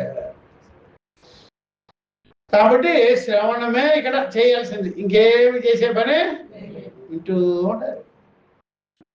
గురువు చెప్తుంటారు, ఎప్పుడు వింటుండాలి. ఆ ఎన్ని ఉన్నాయో అవన్నీ ప్రస్థానత్రయం అంతా అలా చెప్తూ ఉండాలి, వింటుండాలి. చేసేది ఏం లేదు ఇక్కడ, అంతా వినేది. వినడంలోనే ఆ మనసులో ఉండే దోషాలు అన్ని తొలగి మంచి వివేక జ్ఞానం కలిగిపోతుంది. ఇది రాష్ట్ర చూడండి, సర్వభూతాదివాసంచ యద్భూతేషు వసత్యపి సర్వానుగ్రాహకత్వేన తదస్మ్యహం వాసుదేవః తదస్మ్యహం వాసుదేవః సర్వభూతాదివాసం చ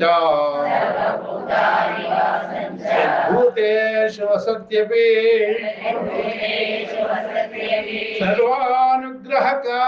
సర్వానుగ్రాహకత్వేన తదస్మ్యహం వాసుదేవః తదస్మ్యహం వాసుదేవః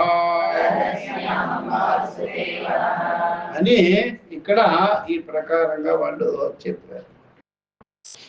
సర్వభూతాదివాసం, సర్వభూతములు యందు ఉండేటువంటి వాడు అధివాసం.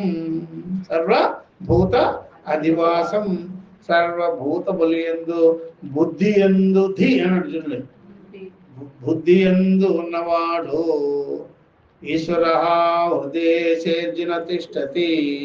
అట్లా సర్వభూతములు ఎందో బుద్ధి ఎందో ప్రకాశితమై ఉన్నాడు సచ్చిదానంద స్వరూపుడైన ఆత్మ. హృది సంస్ఫురత, హృది సంస్ఫురత. యద్భూతేషు వసత్యపి, ఆయన భూతములు ఎందు ఉన్నప్పటికీ కూడా సర్వభూతములలో ఉన్నాడు. ఉన్నప్పటికీ కూడా సర్వానుగ్రాహకత్వేన అందరినీ అనుగ్రహిస్తూనే ఉన్నాడు. కర్మఫల రూపంగా, కర్మఫలాల రూపంగా అనుగ్రహిస్తున్నాడు పరమాత్మ సర్వభూతముల్లో ఉండి. ఆ కర్మఫలాలను అనుగ్రహించటంలోనే చూసారు, ముముక్షువులకి జ్ఞానాన్ని కలిగిస్తున్నాడు, సంసారాలకే మరలా కర్మఫలాలు ఇచ్చి జన్మ మరణాదుల్లో ఉంచాడు. ఇద్దరికి సంసారాలకేమో కర్మఫలాలు అనుభవించుకోవాలి కదా, వాళ్ళు అలాగ పుట్టిస్తూ ఉంటాడు, మళ్ళీ మరణింపజేస్తుంటాడు అన్నమాట. అది ఇష్టం అన్నమాట సంసారాలకి, పుట్టించడము చివరికి మరణించడం. ముందు పుట్టించేస్తాడా, తర్వాత కర్మఫలాలు అనుభవించేస్తాడా, ఆ కర్మఫలాలు మరలా మిగిలి ఉంటాయా, మళ్ళీ మరణంలో ఉద్దోసేస్తాడు, మళ్ళీ అదే పని చేస్తాడు. అది అనుగ్రహం అన్నమాట ఆయనకి. వాళ్ళు అడిగానన్నారు కదా అయ్యా మళ్ళీ పుట్టిస్తాను, వాడు అనుగ్రహిస్తున్నాడు ఇట్లా సంసారాన్ని. ఈ ముముక్షువుల్ని వీళ్ళు అనుగ్రహిస్తున్నారు ఆత్మజ్ఞానం చేత జన్మరాహిత్యం చేసేస్తారు. వీళ్ళు సంసారాలు ఏమో మాటి మాటికి పుట్టిస్తుంటాడు, మాటి మాటికి చేస్తుంటాడు. అది వీళ్ళు సొంతంగా పుట్టరు, వీళ్ళు ఆయన అనుగ్రహంతోనే పుడతారు. అందువల్ల సొంతంగా పుట్టరు వీళ్ళ. సొంతంగా పుడితే ఏమవుతుంది, వీడిదే సృష్టి అయిపోద్ది. పునరపి మరణం పునరపి జననం అనేది వీళ్ళు కోరుకున్నారు, ఆయన చేసి పెట్టాడు. వీళ్ళు కోరుకున్నారు, ఆయన ఓకే అన్నాడు. ఆయన అనుగ్రహం అది. నీ కోరికను బట్టి నేను పుట్టిస్తానయ్యా, నీ కోరికను బట్టి నిన్ను మళ్ళా చంపేస్తాను, మృత్యులోకి తీసుకుంటా, మళ్ళీ పుట్టిస్తా, ఇట్లా అన్నమాట మన కోరికను బట్టి. కాబట్టి ఇది కూడా ఆయనే చేసేది. ఈ ప్రకారంగా అనుగ్రాహకత్వేన సర్వభూతములు యందు వాసుదేవుడయ్యే క్షేత్రజ్ఞుడయ్యి హృదయాంతరవాసిగా ఉన్నాడు. అది ఎవరో కాదు, తదహమస్మి, అది నేనే అయి ఉన్నాను. ఆ పరమాత్మ సాక్షి స్వరూపుడుగా ప్రతిగాత్మ రూపుడుగా ఉన్నాడు కదా, అది నేనే. అది తెలిసేంతవరకు ఇది జరుగుతుంది. అది తెలియగానే నేనే అయి ఉన్నాను. అహమస్మి బ్రహ్మ తదస్మి అహం వాసుదేవ వసతీతి వాసుదేవ. సర్వభూతములు యందు ఉండేవాడే వాసుదేవుడు. తదస్మి అహం వాసుదేవ, అది నేనే అయ్యున్నాను, పరమాత్మే అయ్యున్నాడు ఆ వాసుదేవుడు. 2 సార్లు చెప్పారు అనుకోండి, గ్రంథ పరిసమాప్తి, గ్రంథము పరిసమాప్తి. ఇట్లా అనమాట. మళ్ళీ ఇప్పుడు ఏకత్వ ప్రతిపాదన చేసి అక్కడ పెట్టారు కదా, ఇది అనమాట. ముందు ఆదిలో ఎలా ఉంటుందో అంతిమంలో కూడా అలాగే ఉంది. ఆదిలో ఉన్న విషయమే అంతిమంలో ఉంటుంది. కాబట్టి ఆదిలో ఉన్నప్పుడేమో మనసు శుద్ధముగా లేదు, అశుద్ధముగా ఉంది. అప్పుడు మళ్ళీ దాన్ని ఏం చేయాలి, మనసుని శుద్ధం చేసుకోవాలి. ఆ మనసును శుద్ధం చేసుకోవాలంటే మనసేనయ్యే ఇక్కడ బంధ మోక్షాలకు కారణంగా ఉంది. కాబట్టి ఆ బంధ మోక్షాలుకి కారణమైనటువంటి మనసుని మనం వివేకం చేయాలి. వివేకం చేసినట్లయితే ఆ మనసులో ఉండే క్షేత్రజ్ఞుడు మనకు తెలుసు. అన్ఫోల్డ్మెంట్, ఉపక్రమము, ఉపసంహారము, ఇట్లా అన్నమాట. మొదలు ఎక్కడైనా సరే ముందుగానే క్షేత్రజ్ఞుడు మొదలుపెట్టి చివరికి క్షేత్రజ్ఞుడి యొక్క జ్ఞానాన్ని కలిగిస్తాడు. నీ బుద్ధిలో క్షేత్రజ్ఞుడు ఉన్నాడు, ఆత్మ ఉన్నాడు, అయితే నీ బుద్ధి బాగలే, నీ బుద్ధి అశుద్ధముగా ఉన్నది. మరి శుద్ధముగా చేయాలి కదా. అప్పుడు ఏమిటి? నిన్ను అంతర్ముఖం చేయించాలి. అంతర్ముఖం చేస్తే నీ స్వరూప జ్ఞానం కలుగుతుంది. కలిగించుకున్నప్పుడు నిన్ను తెలుసుకుంటావు, అహం బ్రహ్మాస్మి. ఇప్పుడు మనసుని శుద్ధి చేయటమే ఇక్కడ, ఇంకేం చేసేది. మనసుని శుద్ధి చేయాలంటే, మనసుని ఏకాగ్రత పరచాలంటే, మనసుకి వివేకాన్ని చేయాలంటే శ్రవణాదులు తప్పవే. Easy method. ఎవరైనా ఆత్మతత్వాన్ని పొందాలంటే, మోక్షాన్ని పొందాలంటే ఏం చేయాలి? కర్తవ్యం ఏంటి? ప్రథమ కర్తవ్యం మనసుని సరి చేసుకో. మనసుని ఎలా సరి చేయాలి? శ్రవణాదులే చేయాలి. నీకు ధ్యాన ధారణకి ఏం పనికిరాదు. ఇది దానివల్ల ఏమయ్యేది లేదు. నువ్వు ఎంత ధ్యానం అంత చేసుకో, నువ్వు ఎంతైనా చేసుకో, దాంట్లో ఉండే మాలిన్యం వలే పోదు, తొలగనే శ్రవణంలోనే పోతుంది. దేనివల్ల? ఎందుకయ్యా అంటే ఎప్పుడైనా సరే మనకు మంచి మనసుగా ఉంటుంది కదా, ఆ మంచి మనసు చెడిపోయేదానికి కారణం ఏంటంటే చెప్పుడు మాటల వల్ల. అప్పుడు కూడా మాటే. బాగుండే మనసు నువ్వు బజార్లోకి తీసుకెళ్ళావు, సంసారాల దగ్గర తీసుకెళ్ళావు, వాళ్ళ పుణ్య పాపాలు గుర్తు పెట్టేసినారు. దాన్ని పుణ్యము, పాపము, లాభము, నష్టము అనేది వేసేసేపటికి ఇప్పుడు ఏమైంది? మరి పిల్లవాడు శిశువు పుట్టగానే వాడిలో జ్ఞానము ఉంటుంది, వాసనలు కూడా ఉంటుంది. జ్ఞానము ఉంటుంది, వాసనలు కూడా. చైతన్య స్వరూపము ఉంటుంది మనలో. తర్వాత వాసనలు ఉంటాయి, అవిద్య కామకర్మలు ఉంటాయి. మన దగ్గర ప్రారంధ, ఆగామి, సంచిత అన్నీ ఉంటాయి దాంట్లో. అయినా సరే మీరు మాట కానీ వేయకపోతే అది పైకి రాదు. ఇదో మాట. ఏం వేస్తారు? మీ దగ్గర ఏం మాట ఉంది?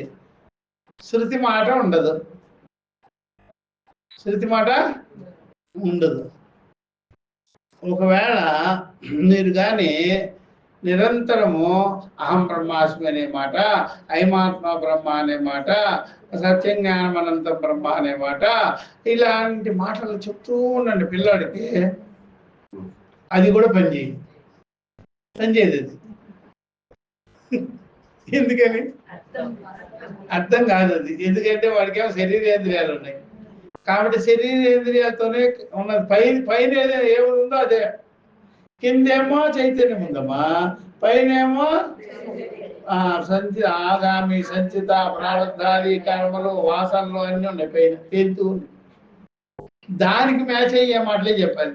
అందుకని వీళ్ళకి అలవాటు ఏంటంటే అందరికీ అమ్మ, నాన్న, అది ఇది అని చెప్పేసి నువ్వు ఫలానా ఫలానా ఫలానా ఫలానా అని చెప్పేసేపటికి అది ఇంకా ఉబ్బిపోద్ది అన్నమాట. ఉబ్బిపోయేటప్పటికి గురువులు అప్పుడు దానిలో పడతారు వీళ్ళు పడి. అందుకనే అవిద్యనే వింటారు మనుషుల్లో. అవిద్య ఉంది కాబట్టి లోపల దాని కింద విద్య ఉంది, దాని కిందేమో విద్య ఉంది, దానిపైనేమో విద్య ఉంది. గత జన్మ కర్మలు దానికి మ్యాచ్ అయ్యే మాటలు ఇవే, అవిద్యా మాటలే. అందుకని సంసారం అంతా వేస్తారు పిల్లలతో. వేసేటప్పటికి అది ఇది రెండు కలిపి దుఃఖం అయిపోతుంది, బాధలు అయిపోతుంది, కష్టాలు అయిపోతుంది. అప్పుడు పూర్తిగా రిమూవ్ చేసేస్తారు, పూర్తిగా రిమూవ్ చేసి గురువు దగ్గర. అది అందుకనే తప్పదు మనకే సంసార వ్యవహార మాటలన్నీ చెప్పాలి. కానీ బ్యాలెన్స్గా చెప్తూ రావాలి. ఎంత చెప్పాలో అంతే చెప్పాలి. అందుకని మహనీయులు ఇళ్లలో పుట్టారనుకోండి, తక్కువ వ్యవహారం మాట్లాడేస్తారు, దానికి తక్కువ వేస్తారు, తక్కువ లోడ్ పడాలి. తక్కువ లోడ్ అయింది అనుకోండి, తేలిగ్గా తీసేయచ్చు. అట్లాగా వాళ్ళు చేస్తారు అన్నమాట. మిగిలిన వాళ్ళందరూ ఎక్కువ వేసేస్తారు. ఎక్కువ వేసేస్తే తీయించుకోవడం దాన్ని తొలగించడం కష్టమైపోతుంది. అందుకనే ఎక్కువగా కర్మకాండలు అవి ఇవి లేనిపోనివన్నీ వేసేయకూడదు. వేస్తే కష్టం, తీయడం ఎంత ఇబ్బందో. అందుకనే చూసారా, ముందు ఇదే వేస్తారు, ఉన్నదే వేస్తారు. పైన ఏది కనిపిస్తుందో అదే వేస్తారు. ఇంద్రియాలు ఉన్నాయా, రూపాలు వేయాల్సిందే. చెవులు ఉన్నాయా, శబ్దాలు వేయాల్సిందే. నాలుగు ఉందా, రుచులు వేయాల్సిందే. తొక్కు ఉంది కదా, తొక్కును స్పర్శలు చూపించాల్సిందే. ఇవన్నీ పంచ విషయాలు వేయాలి. పంచేంద్రియాలు ఉన్నాయి వాళ్ళ దగ్గర.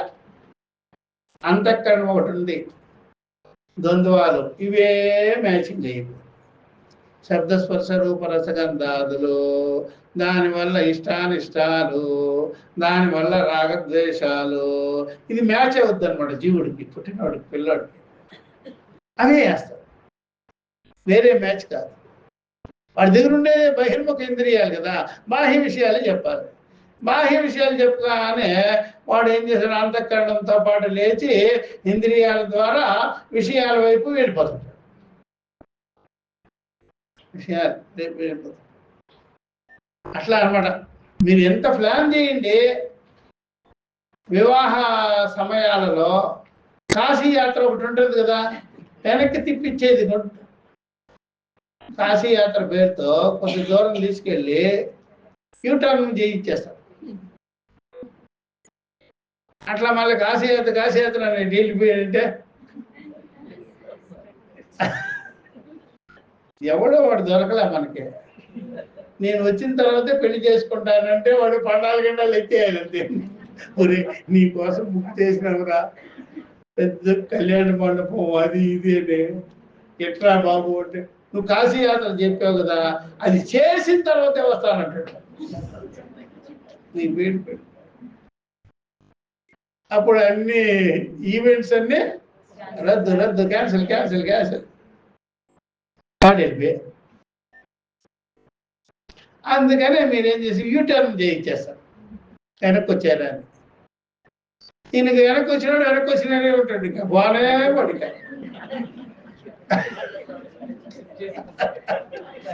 పోయేది లేదు.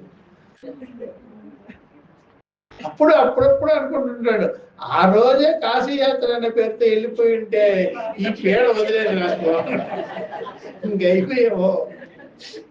అవన్నీ తెలియజేసేదే కానీ ఎన్ని పెట్టిందిరా, అర్థమైందా? అట్లా కాబట్టి అవిద్య ఉంటుంది పైన, అవిద్యకి దిగినట్టుగానే మాటలు చెప్తారు. అది చెప్పిన తర్వాత ఎక్కువ అయిపోతుంది. అర్థమైందా? కుండు మీద కారం పొడి జాగ్రత్త కానీ తెలియదు, కుండా కాదని.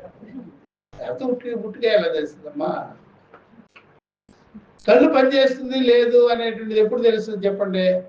కొద్దిగా కారపొడి చల్లండి, అమ్మో మట కళ్ళు ఉన్నాయమ్మో నీకు, తెలుసుకోలేను. ఇప్పుడు పుండు మీద కారపొడి చల్లాలి, కళ్ళలో కారపొడి చల్లాలి, శబ్దాలు విపరీతమైన శబ్దాలన్నీ వేయాలి, అప్పుడు రియాక్ట్ అవ్వాలి, రాగద్వేషాలు కలగాలి, దాన్ని తొలగించాలి, మళ్ళీ సమాధానం పెట్టాలి, అంతర్ముఖం చేయించాలి, ఆత్మజ్ఞానం కలిగించాలి. చూసినారా ఈ సంగతి? అట్లా మీరేమి రియాక్షన్ రాకుండా ఏమి చెప్పకపోతే అంతఃకరణం మేల్కొనే, అప్పుడు మేల్కోవాలి. అది అంతఃకరణము అసలు ఉందా లేదా వీడికి అంతఃకరణం తెలియాలంటే ఇవన్నీ ఈతి బాధలు, కష్టాలు, రాగద్వేషాలు, బంధాలు అన్నీ వేస్తే కానీ అంతఃకరణం అసలు పనిచేస్తుందా లేదా అని అప్పుడు పనిచేస్తుంది. రాగద్వేషాలు పనిచేస్తున్నాయి, సుఖ దుఃఖాలు పనిచేస్తున్నాయి, వీడికి ఆత్మజ్ఞానం కలిగించాల్సి. అందుకు ఇవన్నీ వచ్చినాయి. పుట్టుక నుంచే మీరు ఆత్మజ్ఞానానికి మోక్షానికి పోయే పని లేనే లేదు. అందుకనే వాళ్ళు ఆ మాట చెప్పేది, చూసారా, కామిగాని వాడు మోక్షగామిగాడు. ఇవన్నీ విషయాలు ఇంద్రియాలు ఇవన్నీ ఉంటే గానీ ఆవిడ లోపల పోయి కెలికేయాలి. పోయి అర్థమైందా, బాగా కెలికిపాలి. అందుకని ఏ ప్రకృతి చికిత్సల దగ్గరికి పోయినారనుకోండి, ప్రకృతి వైద్యం దగ్గరికి ముందు మోషన్ ఫ్రీ ఇచ్చేస్తారు అంతే, మొత్తం అప్పుడు తిండి పెట్టాలి. బృహత్ శంఖ ప్రక్షాళనో లఘు శంఖ ప్రక్షాళనో చేయించేసేయాలి. ఆవిడ కడుపులో ఉండేవన్నీ ఊడ్చుకొని బయటికి రావాలి. అట్లాగే మనసులో కూడా వీళ్ళు కూడా అదే చేసేది. ఏది ఎనిమా ఇస్తారు మనసుకి, ఒక్కసారి కడుగురా అడిగేసిన తర్వాత శుభ్రంగా చేసేస్తారు మనసుని. అప్పుడు ఆత్మజ్ఞానాన్ని బోధిస్తారు. మనసును శుద్ధి చేయకుండా నువ్వేం చెప్తావు నువ్వు? అట్లా అన్నమాట. ఓం సహనావతు సహనౌ భునక్తు సహ వీర్యం కరవావహై తేజస్వినావధీతమస్తు మా విద్విషావహై. ఓం శాంతి శాంతి శాంతి. హరి ఓం శ్రీ గురుభ్యో నమః. హరి ఓం తత్సత్. మనకి 7 రోజులు 7 రోజులా మన క్లాసులో? ఇప్పుడైనా కాలానికి 7 రోజులే ఉంటాయి. ఆది సోమ మంగళ బుధ గురు. పరీక్షణ్ మహారాజు కూడా 7 రోజుల్లోనే ఆత్మజ్ఞానం పొందారు. మీరు కూడా 7 రోజుల్లోనే పొందేది.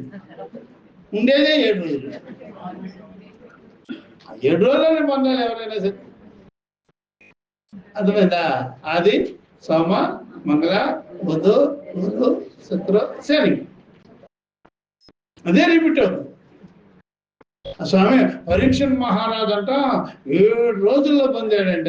నువ్వు కూడా 7 రోజుల్లోనే పొంది. 8వ రోజు లేదులే, మీరు కూడా 7 రోజుల్లోనే పొందేది. 7 రోజులు తప్ప 8వ రోజు లేదు. కాబట్టి పరీక్షణ్ మహారాజు మనం ఇద్దరం ఒకటే. మరి ఆయన ఏంటి గొప్ప? నువ్వు కూడా 7 రోజుల్లోనే పొందేది, ఆయన కూడా 7 రోజుల్లోనే పొందింది. 7 రోజులు తప్ప ఇంకేది రోజు? 7 రోజుల్లో ఏదో ఒక రోజు నీకు అర్థమైపోద్ది. ఇన్ని 12 ఏళ్ళు చెప్పినా 20 ఏళ్ళు చెప్పినా 7 రోజులే. 12 ఏళ్ళు చెప్పి 20 ఏళ్ళు చెప్పి 7 రోజులు నీకు అర్థమయ్యేది. ఏదో ఒక రోజు ఆదివారమో శనివారమో సోమవారమో 7 రోజుల్లో అర్థమైందా? ఇంకే ఎవరికైనా 7 రోజులు. ఇప్పుడు చెప్పండి, పరీక్షణ్ మహారాజు గొప్ప నేనా? ఇద్దరం ఒకటేనండి. ఆయనకి 7 రోజులే, నాకు 7 రోజులు. మీరేమనుకుంటున్నారంటే 7 రోజులు పర్టికులర్గా 7 రోజులు అనుకుంటున్నారు. కాదు, ఆయన నిరంతరంగా వినేవాడు. వింటూ వింటూ వింటూ వింటూ ఆ 7 రోజుల్లోనే ఏదో ఒక రోజు ఆయనకి వివేకం కలిగింది. మనకు కూడా అంతే. అర్థమైందా? అది గుర్తుపెట్టుకోవాలి ఉండాలి. ఈ రోజు స్వామి నాకు ఎంత క్లారిటీ ఏంటంటారు కదా, అదే గుర్తుపెట్టుకోవాలేమో. ఓం దత్త.